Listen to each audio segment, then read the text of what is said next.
शाहू महाराजांचं समग्र जीवन कार्य शाहू जन्मस्थळावरच्या या संग्रहालयातून पाहायला मिळेल. याच्यामध्ये शाहू महाराजांची जन्मखोली तर आहेच, पण त्याचबरोबर शाहू महाराजांचा वारसा इथं बघायला मिळेल. शाहू महाराजांनी शिक्षण, शाहू महाराजांनी कुस्ती, शाहू महाराजांनी प्रशासन, अशा अनेक गोष्टी याच्यामध्ये आहेत. याच्यातलं सगळ्यात महत्वाचं वैशिष्ट्य हे आहे की शाहू महाराजांनी हत्तीचा एक रथ तयार करून घेतला होता. त्या रथाची पूर्ण प्रतिकृती या ठिकाणी आहे. शाहू महाराज ज्या खडकड्यातून कोल्हापूरमध्ये फिरायचं त्या खडकड्याची प्रतिकृती आहे.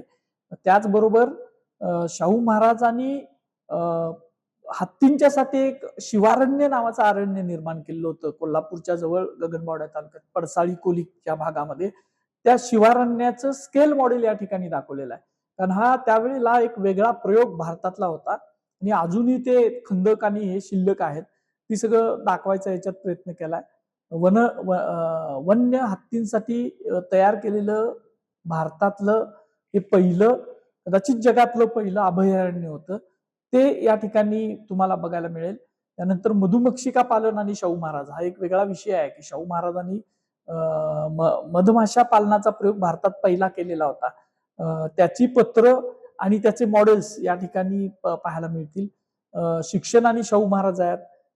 कृषीसाठी त्यांनी जे काही काम केलं, म्हणजे ब्रिटिश तोफा फर्स्ट वर्ल्ड मध्ये घेऊन जाणार होते, तर शाहू महाराजांनी इथल्या शेतकऱ्याला त्याचे नांगर व्हावेत, तोफांपासून नांगर तयार करायला किर्लोस्करांना त्यांनी दिले होते. तर त्या तोफांपासून बनवलेला एक नांगर या ठिकाणी त्या किर्लोस्कर कंपनीने डोनेट केलेला आहे. तो या ठिकाणी डिस्प्लेला आहे. रेल्वेचं स्थानक कोल्हापूरचं इन्फ्रास्ट्रक्चर मॅन म्हणून शाहू महाराजांना ओळखलं जातं. त्यांनी कसं व्यापारी पेठा वसवल्या, त्यांनी रस्ते कसे केले, त्यांनी रेल्वे स्थानक कशी केली, हे सगळं याच्यामध्ये येईल. दुसरं, शाहू महाराजांनी मराठ्यांच्या लष्करी परंपरेचं पुनर्जीवन केलंय. ते कशा पद्धतीनं केलं त्याच्यासाठीची काही मॉडेल्स आणि त्याची माहिती या ठिकाणी आहे. फर्स्ट वर्ल्ड वॉर मध्ये इथल्या मराठा सैनिकांनी गॅटलिंग गन, जर्मन गॅटलिंग गन्स ताब्यात घेतले होते शत्रू सैनिकांच्याकडून. त्या दोन त्यावेळेच्या गॅटलिंग गन या ठिकाणी डिस्प्लेला ठेवलेल्या आहेत. त्यानंतर शाहू महाराजांच्या सहकार्याने शिवाजी महाराजांचं जन्मस्थळ पूर्ण उभा केलं भास्करराव जाधव आणि यांनी. त्याची माहिती याच्यामध्ये आहे. त्यावेळीची कागदपत्र, वर्तमानपत्र या ठिकाणी लावलेली आहेत.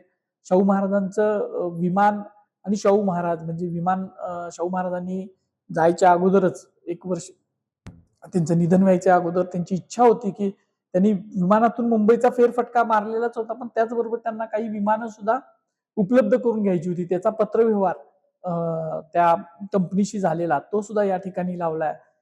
त्याचबरोबर याच इमारतीमध्ये एक लहानसं थिएटर तयार केलंय की ज्याच्यामध्ये शाहू महाराजांचा होलोग्राफिक शो केलाय, की ज्या शोच्या माध्यमातून स्वतः शाहू महाराज तुमच्या समोर उभे राहतात, त्यांची ती धिप्पाड देहयष्टी आणि त्यानंतर शाहू महाराजांचा समतेचा संदेश त्यातून लोकांसमोर जावा, असं एक वेगळ्या पद्धतीचं इंटरॅक्टिव्ह लहान मुलांना आणि त्याचबरोबर सर्व लोकांना मुलखा वेगळा राजा, रयतेचा राजा, लोकराजा समजावा असं एक संग्रहालय या ठिकाणी तयार केलं.